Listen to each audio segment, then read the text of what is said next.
इस लाइव पर आपका बहुत स्वागत है और मैं हूं केशव मोहन मिश्रा।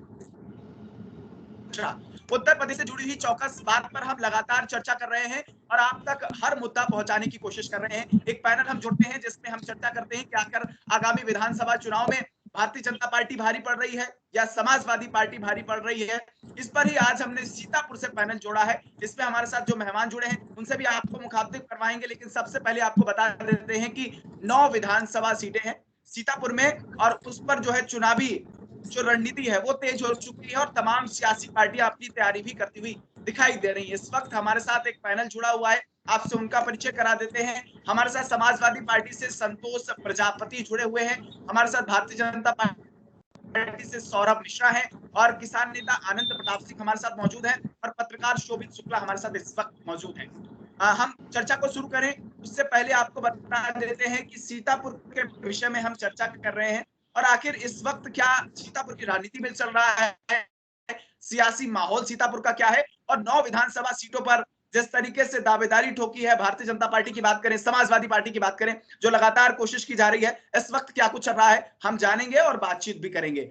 सबसे पहला सवाल मेरा सौरभ जी आपसे है कि आज विधानसभा चुनाव की तैयारी हो रही है, सीतापुर में क्या कुछ चल रहा है। आरोप आप पर यह है कि लगातार भारतीय जनता पार्टी ने 5 साल शासन किया है। शिक्षा के मुद्दे की बात हो तो बेरोजगारी देखी जा रही है, अगर और भी मुद्दों की बात हो सीतापुर में जो जमीनी मुद्दे हैं, सड़क की बात होती है तो आज सीतापुर अगर हम प्रॉपर की बात करें तो वहां पर भी सड़क जो है 5 साल में सरकार कह रही थी कि हम 5 साल में गड्ढा मुक्त सड़कें कर देंगे, लेकिन अभी भी सीतापुर की तस्वीर नहीं बदली है। क्या कह रहे हैं? देखिए, सड़कों पे सड़क की जहाँ तक आपने बात की है तो काफी काम किया गया है सड़कों को लेकर। हमारी पार्टी ने बहुत काम किया है और ठीक है, कुछ कमियां हर बार रह जाती है, मैं मानता हूँ इस चीज को। हो सकता है एक आधा जगह ऐसी हो जहाँ पे कुछ कमी हो, लेकिन फिर भी अधिकांश जगहों पे हमने इस चीजों को पूरा किया है। अब जहाँ तक शिक्षा की बात है तो मैं समझता हूँ कि सबसे होता क्या है, जब बहुत ज्यादा विकार होता है, कहीं पे बहुत ज्यादा डैमेज होता है, तो धीरे धीरे उसको कवर करने में भी बहुत टाइम लग जाता है। इससे पूर्ववर्ती सरकारें जो रही है वो शिक्षा का स्तर बहुत ही खराब कर दिया था, एक जिले तक सीमित कर दिया था, चाहे वो नौकरी की बात हो, चाहे शिक्षा की बात हो, हर विषय को एक जिले तक, एक विशेष स्थान तक सीमित कर रख दिया था। हमारी पार्टी ने उस चीज को तोड़ने का काम किया है, सबको बराबर, सबको साथ लेकर चलने का काम किया है और वो चीज धरातल पर दिख रही है। आने वाले समय में जो भी कमियां थोड़ी बहुत रह गई उनको भी हम पूरा करने का कार्य करेंगे। हमारे साथ संतोष प्रजापति जी मौजूद हैं। अगर हम बात आपकी करें तो इस वक्त अखिलेश यादव जी संघर्ष कर रहे हैं, लेकिन सवाल आपसे यह है कि आज समाजवादी पार्टी क्षेत्र में है, लोगों के बीच जा रही है, विधानसभा सीटों पर विधायक लोगों के बीच जा रहे हैं, लेकिन क्या 5 साल में जो विपक्ष की भूमिका होनी चाहिए सीतापुर में, क्या वो आपने निभाई है? क्योंकि 4 साल से सुनने में आ रहा है कि आपका ट्रामा सेंटर बंद पड़ा हुआ है और अगर हम बात करें तो आवारा पशुओं ने सीतापुर को बदहाल करके रखा है, बेरोजगारी चरम पर है और बालिका डिग्री कॉलेज की जो बात होती है वो भी निर्माण विहीन है। लेकिन विपक्ष की जो जिम्मेदारी है क्या वो आपने इन 4.5 साल 5 साल के कार्यकाल में निभाई है? निश्चित रूप से समाजवादी पार्टी विकास की राजनीति करती है और 2012 से लेकर 2017 के भीतर समाजवादी पार्टी ने ही सबसे ज्यादा विकास कार्यों का काम किया। भारतीय जनता पार्टी के जो मित्र हैं भी कह रहे हैं कुछ काम रह जाते हैं, इन्होंने काम किया ही क्या है सीतापुर के अंदर। हमारे भाजपा के मित्र बताने का काम करेंगे कि सीतापुर की जनता के लिए, सीतापुर के लिए क्या कौन सा काम ऐसा किया है जो सीतापुर की जनता को समर्पित किया हो। जब हमारी सरकार थी 2012 से 17 के बीच में, ट्रामा सेंटर हमने बना के दिया। 4 साल 4.5 साल की सरकार, भाजपा की सरकार, आज तक उसको चालू नहीं करा पाई। पुराना सीतापुर के अंदर हमने डिग्री कॉलेज बना के दिया बालिकाओं के लिए, उसको भी अभी तक आप लोग चालू नहीं करवा पाए हैं। हमने, जब हमारी सरकार थी तो हमने गांव शहर के अंदर सबसे ज्यादा सड़कों का निर्माण करने का काम हमने किया था। सीतापुर के अंदर चहलारी घाट को का पुल का निर्माण करने का काम किया था। सीतापुर बहराइच को जोड़ने का काम हमारी सरकार में हुआ था। सीतापुर के अंदर, पुराना सीतापुर के अंदर पक्के पुल का निर्माण हम लोग हमारी सरकार में हुआ था। आप भाजपा के मित्र हैं, आप बताएं, बताने का कष्ट करें कि सीतापुर के अंदर 2017 के बाद आपने क्या कौन सा काम कराया है। मैं सौरभ जी आपके पास लौटूंगा, इससे पहले हमारे साथ आनंद प्रताप सिंह जुड़े हैं, युवा हैं लेकिन बहुत कर्मठ हैं और किसान नेता हैं। मैं आपसे जानना चाहूंगा कि आवारा पशुओं का मुद्दा लगातार आपकी यूनियन भी उठाती है, ये बताइए कि किसानों को कितना आवारा पशुओं ने परेशान करके रखा है? देखिए, ये बताने की जरूरत नहीं है। भारतीय जनता पार्टी 2017 से प्रदेश से लेकर के 2014 में जब केंद्र में सरकार बनी, तब से किसानों संकट है, वो संकट के बादल किसानों के सर पे मंडरा रहे हैं। चाहे वो आवारा को लेकर के हो, चाहे गन्ने भुगतान को लेकर के हो, किसानों को ही पीड़ित किया जा रहा है, किसानों को ही परेशान किया जा रहा है।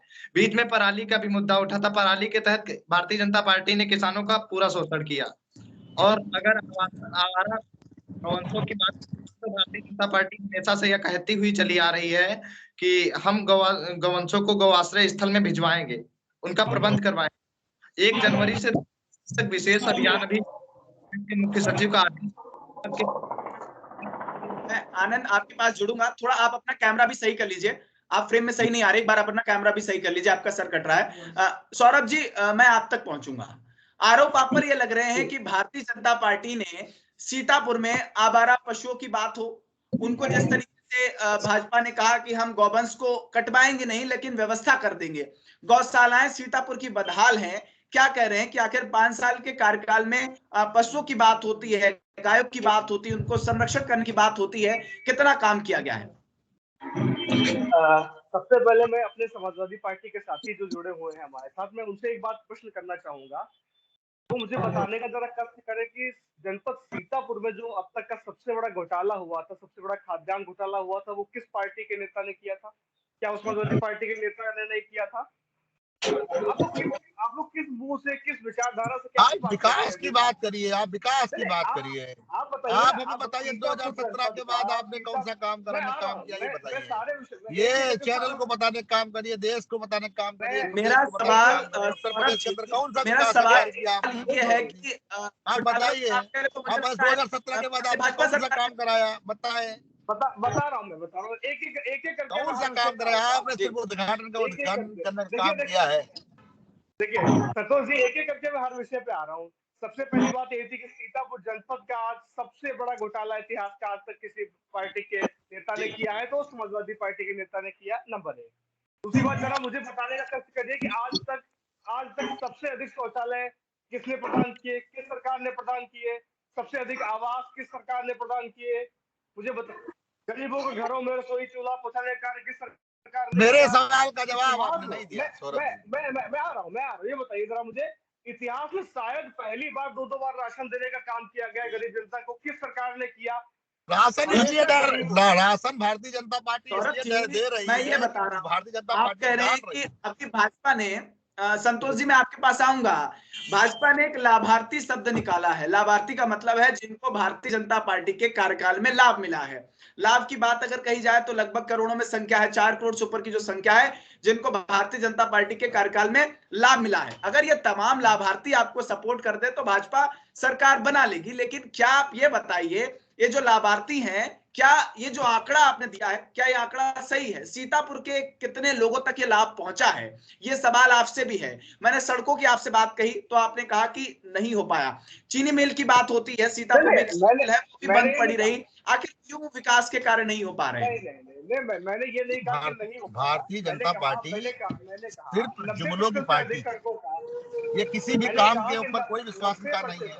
इनके जो प्रधानमंत्री नरेंद्र मोदी जी कहते हैं कि चौकीदार को चुनिए, चौकीदार को देश ने चुन लिया। इन्होंने पूरे देश के किसानों को चौकीदार बनाने का काम किया। अगर एक लोग बात करें तो मुझे लगता है कि चर्चा सही तरीके से हो पाएगी। मैं चाहूंगा कि जब मैं भाई साहब संतोष जी, सौरभ जी आप जवाब दे लीजिए। मैं आपका संतोष जी आपके पास, सौरभ जी आप जवाब दे लीजिए। जैसा आप, मैंने ये नहीं कहा कि कार्य नहीं हो पाया है, मैंने कहा 90% से अधिक सड़कों का कार्य हुआ है। ठीक, हो सकता है सड़क का नाम बता दीजिए आपको संतोष जी। अभी निर्माणित एक भी सड़क का नाम बता दीजिए। मैं बता रहा हूँ, अच्छा एक बात बताइए, आप सीतापुर से जुड़े हुए हैं, हरगांव से महोली चौराहा से लेके हरगांव तक के 4 लाइन होने का कार्य किस सरकार ने किया, बताइए जरा मुझे। समाजवादियों का काम था। चौड़ीकरण आपने, मैं बता रहा हूँ चौड़ीकरण कार्य किस सरकार में हो रहा है? मैं आप दोनों को मैं जरा शोभित के पास जा रहा हूँ। शोभित, मैं सड़क की बात शोभित स्वतंत्र है वहां से। शोभित एक बार बताएं कि आखिर कितना काम भारतीय जनता पार्टी की के कार्यकाल में हुआ है? सड़क निर्माण की बात होती है, आप जमीन पर हैं, आपने वहां से पत्रकारिता की है, शोभित, क्या तस्वीर बदली है? क्या सीतापुर की 5 साल में तस्वीर बदली है शोभित? अब सत्ता में भारतीय जनता पार्टी आई, तब उनका एक प्रमुख मुद्दा था कि मोहाली एक मोहाली चीनी मिल स्थापित हो, किसानों का जो गन्ना है वो स्थानीय जगह पर जाए और लोगों को सुविधा प्राप्त हो। लेकिन आज 5 साल पूरे बीत गए हैं, लेकिन अभी मिल का मोहाली में निर्माण नहीं हुआ। दूसरी एक जर्जर, जब भारतीय जनता पार्टी की सरकार बनी तो जर्जर सड़कों का एक मुद्दा था। हमें लगता है ग्रामीण क्षेत्र में ऐसी कई अंचल सड़कें हैं जो अभी तक जर्जर पड़ी हुई हैं। खैर, जो भारतीय जनता पार्टी का जो लाभ हुआ, लोगों को शौचालय मिला, लोगों को मुफ्त राशन मिल रहा है, लेकिन सबसे बड़ा एक और मुद्दा एक निकल के आया है, बेरोजगारी। लोग रोजगार के लिए भटक रहे हैं दर दर, लेकिन उनको रोजगार नहीं प्राप्त हो पा रहा है। लगातार जो मुद्दे हुए उन मुद्दों पर खरे सरकार नहीं उतर पा रही, इसलिए लोगों में, किसानों में आवारा गौवंश का जो सबसे बड़ा मुद्दा था उसमें सरकार नाकाम फैल हो रही है। लगातार किसान यूनियन के लोग प्रदर्शन कर रहे हैं और प्रदर्शन करने के बाद में उनको एक लिफाफा मिलता है सरकार के द्वारा, उनको नजरबंद या फिर उनको जेल की सलाखों के पीछे डाला जा रहा है। संतोष जी, जवाब दीजिए।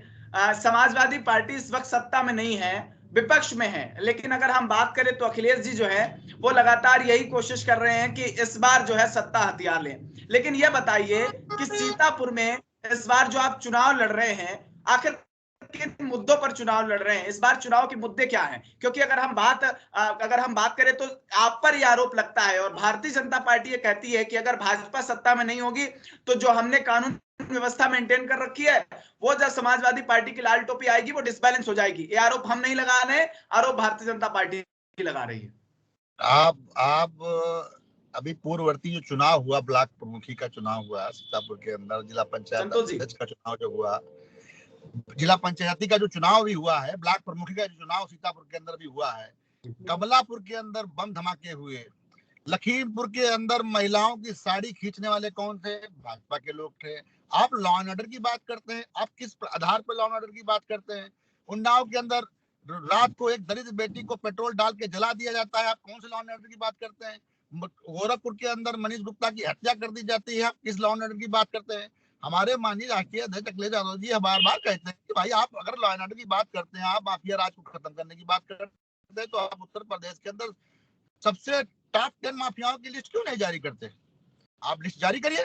और सबसे ज्यादा काम करने का काम हमारे समाजवादी पार्टी की सरकार में हुआ था। इनके पास गुनाने का कुछ नहीं है। आप एक भी काम नहीं गिना पाएंगे 2017 के बाद जो भी काम हुए थे समाजवादियों द्वारा किए गए थे, समाजवादियों द्वारा जो किए गए थे वही कार्य किए गए थे, बाकी किसी प्रकार का कोई काम नहीं किया गया इनकी सरकार में। सौरभ जी, सीतापुर में आप ये बताइए कि विकास कार्यों की बात होती है, आपने कहा कि विकास कार्य सड़क निर्माण को लेकर काम चल रहा है, इस बार आखिर भारतीय जनता पार्टी के पास मुद्दा क्या है? क्या मुद्दे लेकर आप जनता के बीच पहुंच रहे हैं? सबसे पहले मैं अपने समाजवादी पार्टी साथी को एक बात बता दूं, जरा मुझे वो एक बात का जवाब दे दें। अगर यदि आपकी सरकार ने, आपकी समाजवादी पार्टी की सरकार ने इतना ही विकास कार्य किया था तो फिर 2014 के चुनाव में जनता ने पूर्णतः क्यों नकारा आपकी पार्टी को? 2017 के चुनाव में पूर्णतः क्यों नकारा गया आपकी पार्टी को? 2019 के चुनाव में पूर्णतः क्यों नकारा गया आपकी पार्टी को? वो सिर्फ इसलिए नकारा गया क्योंकि जनता जानती है कि आप लोगों ने सिर्फ एक विशेष जिले का विकास करने का कार्य किया, इसके अलावा आपने कुछ नहीं किया। 3 बार प्रदेश के आप 3 बड़े चुनाव उठाकर देखिए, 2014 का चुनाव हो, चाहे 2017 का चुनाव हो, चाहे 2019 का चुनाव हो, यदि आपकी पार्टी ने इतने विकास कार्य किए थे, जनता के हित में कार्य किए थे, तो फिर 3 बार जनता जनार्दन ने क्यों नकारा है? और वो नकारा नहीं है, खदेड़ा है, बुरी तरीके से खदेड़ा है। बड़े बड़े नेता, बड़े बड़े दिग्गज सीट नहीं बचा पाए अपनी। ठीक, इसका ये इस बात की पुष्टि है कि समाजवादी पार्टी द्वारा कोई कार्य नहीं किया गया, सिर्फ जनता को बदलाने का कार्य किया गया। सवाल मैं आनंद आपके पास पहुंच रहा हूं।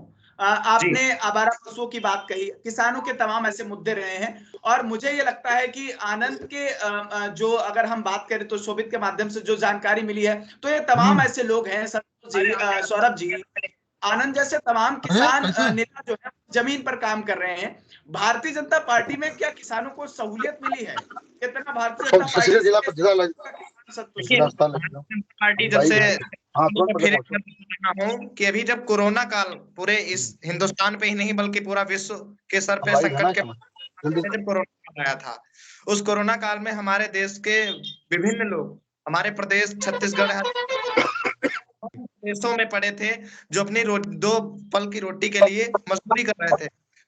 जब कोरोना काल जैसा संकट इस हिंदुस्तान पे मंडरा रहा था, तब भारतीय जनता पार्टी का न रोडवेज, न रेलवेज, न एयरवेज उन लोगों को जब घर लाने की व्यवस्था किसी साधन के द्वारा नहीं की गई। वो लोग पैदल चले, दिल्ली से, हरियाणा से, छत्तीसगढ़, विभिन्न प्रदेशों से पैदल चले अपने घर के लिए। आखिरी में ये हुआ कि वो लोग अपने सफर तक नहीं पहुंचे, अपने लक्ष्य तक प्राप्ति नहीं कर सके, रोड के किनारे खड़े एक पेड़ की टहनी से लटक कर आत्महत्या कर ली। तमाम माँ बहनें जो गर्भवती थी उन्हें रोड पे ही प्रसव हो गया। ये भारतीय जनता पार्टी की बुरी स्थिति रही है। देखिए, कोरोना काल की मैं बात करूं तो सीतापुर की बात हो या उत्तर प्रदेश की, यहाँ के लोग कोरोना काल में जो स्थिति रही है वो सभी ने देखी है। लेकिन इस वक्त सौरभ जी, आप जनता तक पहुंच रहे हैं, तमाम मुद्दे, जिन मुद्दों को आप उठाने वाले, सीतापुर में बेरोजगारी का जो आलम है वो भरपूर देखने को मिल रहा है। जो फैक्ट्रियां चल रही थी वो बंद हो चुकी हैं। आखिर भारतीय जनता पार्टी के कार्यकाल में जो कामकाज हुए हैं उनको किस तरह, और आंख अस्पताल की बात करें, आखिर कब वहां की स्थिति सुधरेगी? मेरा सवाल ये आपसे है, जो बदहाली के आंसू रो रहा है सीतापुर का आंख अस्पताल, क्योंकि एशिया का कभी एक बड़ा अस्पताल माना जाता था, और आखिर कब स्थिति सुधरेगी? देखिए, सबसे पहली बात यह है कि कोरोना काल एक बहुत बड़ा विकराल संकट था। अमेरिका, ऑस्ट्रेलिया, इटली बड़े देश उस संकट काल को झेलने में असमर्थ रहे हैं।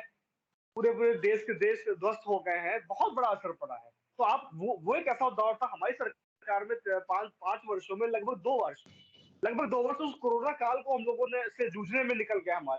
हमारे बहुत से विकास कार्य, बहुत सी ऐसी योजनाएं थी जो उसकी वजह से बहुत फर्क पड़ा उन चीजों में।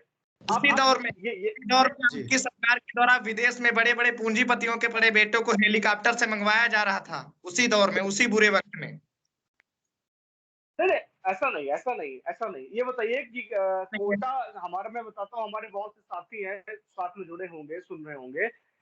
कोटा में जो राजस्थान में कोचिंगें चल रही, वहां का सबसे पहले बस भेजकर विद्यार्थियों को वापस मंगाने का कार्य किसी ने किया था। एक सवाल और आपसे क्या था कि जिस तरीके से जो सीतापुर आंख अस्पताल है, एशिया का बड़ा अस्पताल रहा है, आज अपने बदहाली के आंसू रो रहा है। सरकार ने 5 साल में आखिर वहां पर कितनी स्थिति सुधारी है और क्या बदलाव आया है? नहीं, देखिए, मैं फिर वही बात कर रहा हूँ। ठीक है, मैं आपकी बात स्वीकार करता हूँ। स्थानीय लोकल स्तर पे कुछ कमियां रही होंगी, उसमें रही है, उनको सुधारने का कार्य किया जा रहा है और आगे भी किया जाएगा।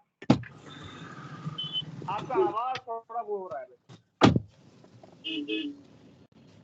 जी। संतोष जी, सीतापुर आंख अस्पताल की बात करें तो बड़ी बदहाली है। क्या लग रहा है कि आखिर जिम्मेदार कौन है? जिम्मेदार जो मौजूदा सरकार, बदहाली की जिम्मेदार को विपक्ष थोड़ा ना होगा, जो पक्ष में बैठे वही जिम्मेदार है। और भारतीय जनता पार्टी की सरकार ने 1 रुपए का बजट देने का काम नहीं किया आई हॉस्पिटल की संस्था को। और जो आई हॉस्पिटल संस्था है, उन्होंने 90 साल की लीज पर शंकर हॉस्पिटल कोलकाता को ये संस्था देने का काम किया है। और सबसे बड़ी बात यह है कि भारतीय जनता पार्टी सिर्फ नाम बदलने की राजनीति करती है और धर्म की राजनीति करती है और नफरत की राजनीति करती है। ये 2022 का चुनाव, ये उत्तर प्रदेश का चुनाव नहीं है, पूरे देश का चुनाव है। लोकतंत्र को बचाने का आखिरी चुनाव है। और आने वाले समय में समाजवादी पार्टी 10 मार्च को सरकार बना रही है। 350 से ज्यादा सीटें हम जीत रहे हैं इस बार। और विकास के मुद्दों पे हम जनता के बीच में जा रहे हैं। जनता का भरपूर सहयोग हम लोगों को मिल रहा है। जहां जहां हमारे माननीय राष्ट्रीय अध्यक्ष अखिलेश यादव जी का रथ जा रहा है, जनता का अपार समर्थन मिल रहा है और पूरा प्रदेश की जनता उनको आशा भरी निगाहों से देख रही है। आने वाले समय में हम समाजवादी पार्टी के लोग सरकार बना रहे हैं। एक शोभित, मैं आपसे विश्लेषण जान लेता हूं, इस वक्त सीतापुर की स्थिति क्या बनी हुई है? हमारे साथ भाजपा से भी साथी हैं, समाजवादी पार्टी से भी साथी जुड़े हैं। शोभित, इस वक्त क्या स्थिति बनी हुई है अगर मैं बात करूं आपके सीतापुर की?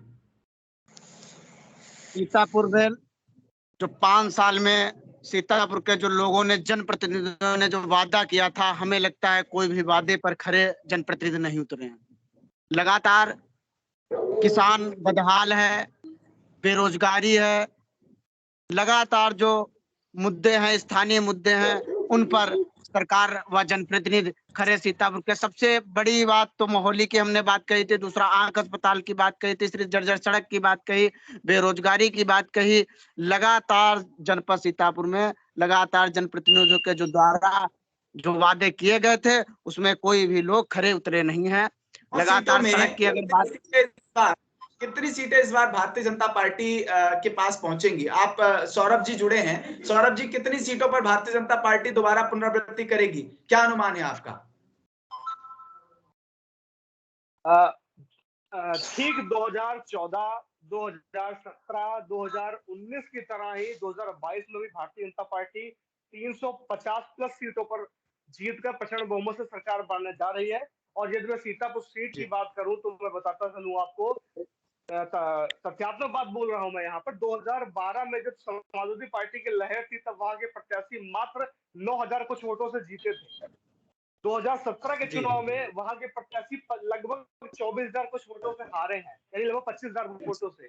और मैं आपको आज यहाँ पे बिल्कुल आश्वस्त कर रहा हूँ सभी लोगों को, और ये बात कह रहा हूँ कि इस बार सीतापुर सदर सीट कम से कम 50,000 वोटों से भारतीय जनता पार्टी जीतने जा रही है। और पूरे प्रदेश में 350 सीटें जीतकर भारतीय जनता पार्टी की सरकार पुनः ये तो वक्त बताएगा सौरभ जी, ये तो वक्त बताएगा। मैं संतोष जी आपके पास लौट रहा हूं, कितनी सीटें इस बार समाजवादी पार्टी की सीतापुर और प्रदेश में, आपका क्या आकलन है? देखिए, सबसे बड़ी बात मैं ये कह रहा हूँ कि उत्तर प्रदेश के अंदर जनता के अंदर बहुत भारी आक्रोश है। इस बार जनता के अंदर इतना आक्रोश है, हो सकता है कि हम लोग को 400 से 400 सीटें जिता दे।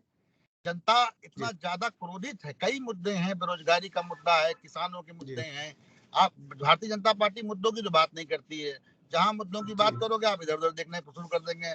मेरे कहने का मतलब यह है कि हम सीतापुर जनपद के अंदर 9 विधानसभा सीटें पूरी की पूरी जीत रहे हैं। उत्तर प्रदेश के अंदर 350 से ज्यादा सीटें लाकर हम 10 मार्च को सरकार बना रहे हैं। माननीय राष्ट्रीय अध्यक्ष अखिलेश यादव के नेतृत्व में 10 मार्च को सरकार बन रही है समाजवादियों की। उत्तर प्रदेश, अगर हम सीतापुर की बात करें, आनंद, आखिरी सवाल आपसे है, इस बार का किसान किसके साथ है? आपको क्या लग रहा है इस बार किसान किसके साथ है? उत्तर सीतापुर की बात करूं या यूपी के साथ है? देखिए, किसानों की अगर बात की जाए तो किसान ने हर किसी को पलट पलट कर देख लिए, या सब एक ही थैली के चट्टे बट्टे हैं। किसानों का जो मामला है, किसान इस बार उसके साथ होगा जिसके साथ किसानों को हित लगेगा। अगर बात किसानों के हित की करी जाए तो समाजवादी पार्टी में भी किसानों को बहुत हलवा नहीं खिलाया गया था।